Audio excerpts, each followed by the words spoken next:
August 28, 2025 Madanapalle మార్కెట్కు సంబంధించిన ధరల యొక్క సమాచారం. పండగ మామూలుగా మదనపల్లి మరి దిగుమతి తక్కువగా వస్తుంది. ఇక పండగ దిగుమతి ఏమొస్తుందని అందరం అనుకున్నాం. కానీ అంచనాలకు అందరి విధంగా ఊహించిన దానికి భిన్నంగా ఇవాళ మదనపల్లి మార్కెట్ దిగుమతి బాగానే వచ్చింది. అతి భారీ కాకపోయినా కూడా గతంతో పోలిసి దిగుమతి అయితే బాగానే వచ్చి ఇక ధరల విషయానికి వస్తే ఈ ఫిల్టర్ పొడికాయలు అన్ని క్వాలిటీలు మినహాయిస్తే ఉన్నాయి. టమాటాలు 300, 400, 450 ఇవన్నీ క్వాలిటీ లేవు. క్వాలిటీలు ఉన్న మీడియం కాయల సామె చెప్పుకొస్తే 500 రూపాయలు, 500 రూపాయల దగ్గర నుంచి 550, 650 ఇవన్నీ మీడియం మరియు సెకండ్ క్వాలిటీలు.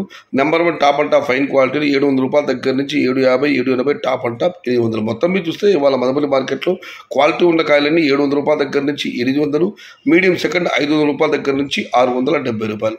Today Madanapalle market tomato big level grades 500 rupees starting rate, 800 rupees ending rate. ఇండ్రు మదనపల్లి మార్కెట్ తక్కువ లెవెల్ క్వాలిటీ మట్టం 700 రూపాయలు 800 రూపాయలు, మీడియం అండ్ సెకంड 500 రూపాయలు 670 రూపాయలు. आज मदनपल्ली का टमाटा सिर्फ क्वालिटी 700 रुपये से शुरुआत है, 800 रुपये अंत है. सेकंड और मीडिయం 500 रुपये से 670 रुपये है. ఇది ఈరోజు మదనపల్లి మార్కెట్కు సంబంధించిన ధరల యొక్క సమాచారం.